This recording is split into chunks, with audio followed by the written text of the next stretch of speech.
Welcome to ચેતુસ kitchen. આજે આપણે બનાવીશું ફ્લાવર બટેકાનું શાક। જે પંજાબી શાકને પણ ભૂલાવી દે તેવું આપણે આજે ફ્લાવર બટેકાનું શાક બનાવવાના છીએ। તો અહીંયા એક નાનું ફ્લાવર લઈ લીધું છે, 2 બટેકા લીધા છે, 2 ટમેટા, 2 ડુંગળી, 1 લસણનો ગાંઠિયો ફોલી લીધો છે, અહીંયા લીલા ધાણા લીધા છે, અહીંયા 2 લીલા મરચાં લીધા છે। બાકી રેગ્યુલર મસાલાની અંદરથી મસાલાનો ઉપયોગ કરી અને આપણે મસ્ત એવું ફ્લાવર બટેકાનું શાક બનાવવાના છે। અહીંયા મીઠું છે ને અને વઘાર માટે તેલ। તો અહીંયા આપણું હુંફાળું પાણી ગરમ કરેલું છે, એની અંદર આવી રીતે ફ્લાવરને સુધારીને ઉમેરી દેવાનું છે। તો ગરમ પાણીની અંદર ઉમેરવાય તો કોઈ પણ જાતની જીવાત કે કાંઈ હોય એ નીકળી જાય એની અંદરથી। ફ્લાવરની અંદર હોય જ છે જીવાત હોય, ઝીણી ઝીણી જીવાત હોય અથવા તો ઈયળ પણ હોય છે, તો આપણે આવી રીતે ગરમ પાણીમાં ઉમેરવાથી એ બધું બહાર નીકળી જાય છે।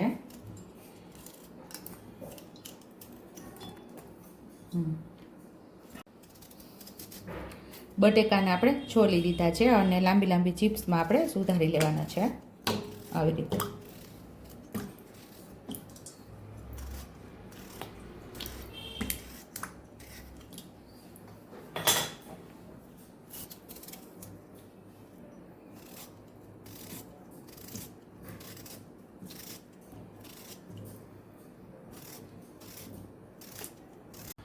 બટેટા અને ફ્લાવર સુધારી લીધા છે, ટમેટાને 1 ટમેટાના 4 ટુકડા કરેલા છે, એમ 2 ટમેટા આપણે સુધારી લીધા છે, ડુંગળીના પણ એક ડુંગળીના 4 ટુકડા કરેલા છે, એમ પણ આપણે 2 ડુંગળી સુધારી લીધી છે, લીલા મરચાંના 2 ટુકડા એમ 2 મરચાં આપણે સુધારી લીધા છે અને લસણ આખું રાખેલું છે। હવે આપણે શાક બનાવવાની શરૂઆત કરજો। ફૂલ રેસીપી તમે જોશો તો તમને ખ્યાલ આવશે કે આ શાક આપણે કઈ રીતે બનાવીએ છીએ।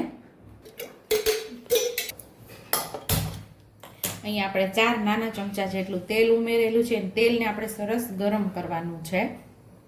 અહીંયા આપણે ગરમ પાણીમાં ફ્લાવરને રાખેલું હતું, 10 થી 15 મિનિટ સુધી આપણે ગરમ પાણીની અંદર ફ્લાવરને રાખેલું છે અને આપણે ભાતિયાની અંદર કાઢી લીધું છે પાણી અને સરસ નીચે પાણી નીતરી ગયું છે। સેમ એ જ રીતે બટેકાને પણ આવી રીતે આપણે કાઢી લેશું અને હવે તેલ ગરમ થઈ ગયું છે તો ફ્લાવરને આપણે ફ્રાય કરવાનું છે।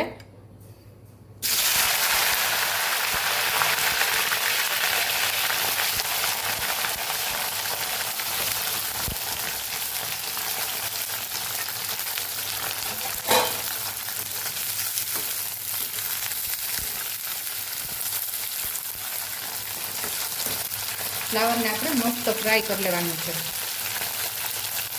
ફ્લાવર ફ્રાય થાય છે તો થોડું મીઠું ઉમેરશું એટલે ફ્લાવરમાં મીઠું ચડી જાય એકદમ મસ્ત।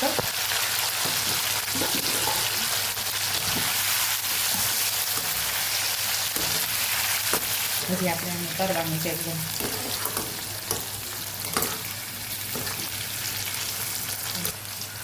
ફ્લાવરને આપણે 80% જેટલું આપણે ફ્રાય કરવાનું છે, પછી આપણે ગ્રેવી સાથે પકાવવાનું છે। તો ફ્લાવરને વ્યવસ્થિત આપણે 80% જેવું અહીંયા પકાવી લેવાનું છે પહેલાં। તો અહીંયા આપણે બ્રાઉન ઉપર સાઈડ ઉપર થઈ જાય છે તો સમજવાનું આપણું ફ્લાવર સરસ 80% જેટલું પાકી ગયું છે। એટલે આપણે એક બાઉલની અંદર આપણે એને કાઢી લેવાનું છે આવી રીતે।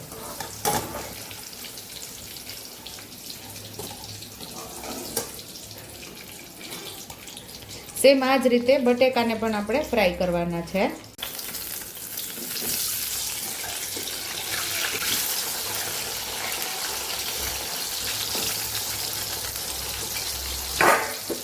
બટેકાના પ્રમાણનું જ આપણે મીઠું ઉમેરી દઈશું એટલે એમાં પણ સરસ આપણું મીઠું ચડી જાય બટેકામાં પણ, એટલે શાક પાક્યા પછી એ મોરું ના લાગે। તો આને પણ સરસ આપણે ફ્રાય કરી લેવાના છે। બટેકા પણ આપણે ફ્લાવરની જેમ 80% જેટલા આપણે ફ્રાય કરવાના છે। એમાંય બ્રાઉન થાય એને ફરતી બ્રાઉન કિનારી આવી જાય ત્યાં સુધી આપણે એને તળી લેશું એટલે એ મસ્ત 80% જેટલા પાકી જશે।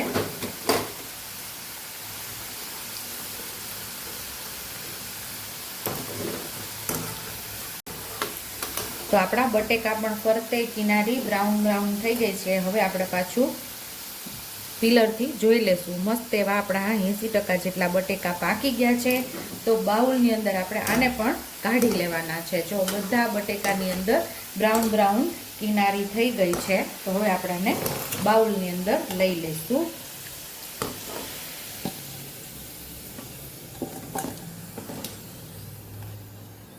આપણે ટમેટાને ફ્રાય કરવાના છે અને ડુંગળીને.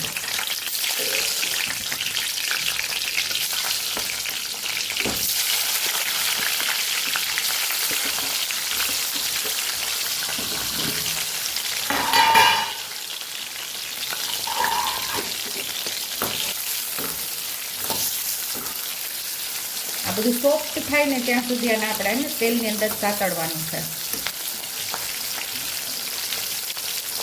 અહીંયા બધું સતળાઈ ગયું છે. તો ટમેટા ઉપર જે છાલ છે એને આપણે કાઢી લઈશું.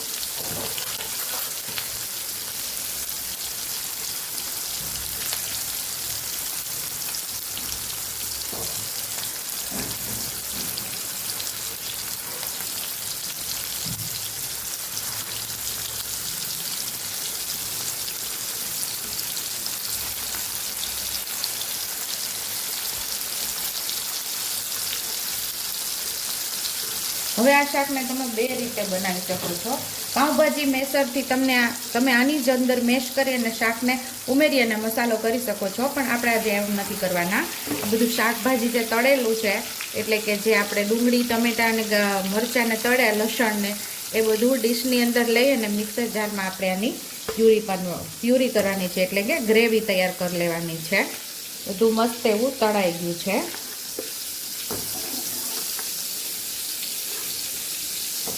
તો અહીંયા આપણે જે ફ્રાય કરેલા ડુંગળી, ટમેટા અને મરચાં સરસ ઠંડા થઈ ગયા છે અને લસણ પણ સાથે જ આપણે ફ્રાય કરી લીધું હતું. હવે મિક્સર જારની અંદર લઈને પ્યુરી તૈયાર કરી લઈશું.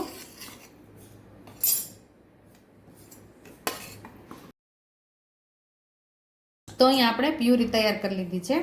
અને જ્યારે પ્યુરી તૈયાર કરતા હતા સાઈડ ઉપર આપણે તેલ પણ ગરમ થવા રાખી દીધું હતું. હવે આપણે આનો વઘાર કરવાનો છે. પાછો અડધી ચમચી જેટલું જીરું ઉમેરશું.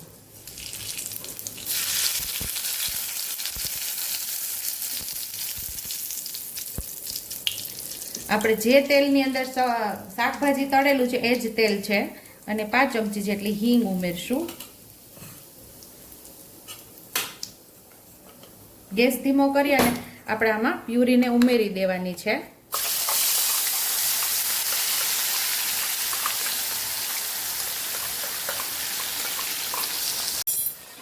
એ જ મિક્સર જારની અંદર થોડું પાણી ઉમેરી અને પ્યુરીને બધી લઈ લેવાની છે.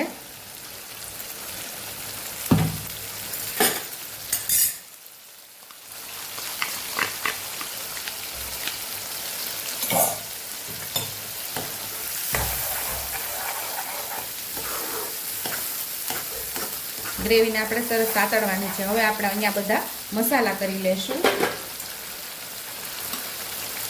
1 ચમચી જેટલું ધાણા જીરું પાવડર. જે પ્રમાણે તીખું ખવાતું એ પ્રમાણે લાલ મરચું પાવડરનો ઉપયોગ કરવાનો.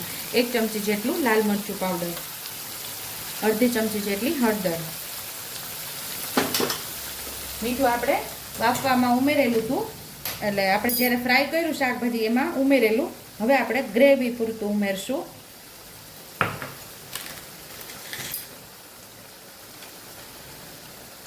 અડધી ચમચી જેટલો ગરમ મસાલો. બધું સરસ આપણે મિક્સ કરી લેવાનું છે.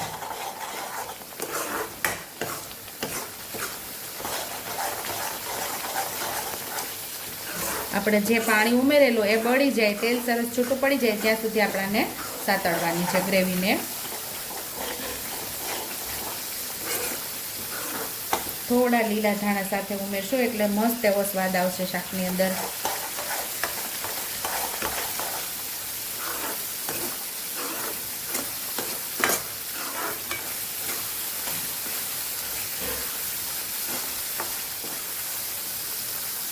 આપણે જે પાણી ઉમેરેલું એ બધું બળી ગયું છે અને મસ્ત એવું તેલ પણ સરસ છૂટું પડી ગયું છે.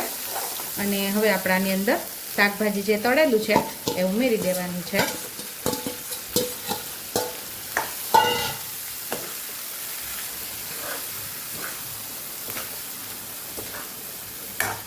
જે પ્રમાણે તમારે આ શાકની અંદર ગ્રેવી જોતી હોય એ પ્રમાણે તમારે થોડું પાણી ઉમેરવું હોય તો ઉમેરી શકો છો.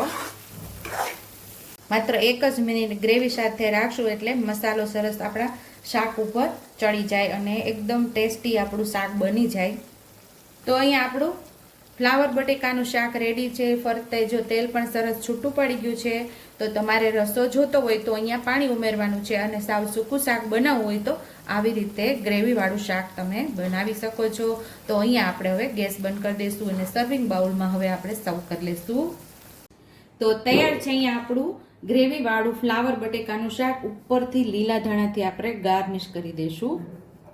આ શાક તમે પૂરી સાથે પણ ખાઈ શકો છો, પરોઠા સાથે પણ ખાઈ શકો છો અને ભાખરી કે તમે ગમે તે રીતે આ શાક ખાઈ શકો છો. એટલું એવું ટેસ્ટી બન્યું છે આ શાક આપણું. જો તમને મારી રેસીપી પસંદ આવી હોય તો મારી રેસીપીને લાઈક કરજો, શેર કરજો, સબસ્ક્રાઇબ કરજો, બેલ આઇકોનને દબાવતા ભૂલતા નહીં અને કમેન્ટ બોક્સમાં કમેન્ટ કરજો કે મારી રેસીપી કેવી લાગી. તો આવજો.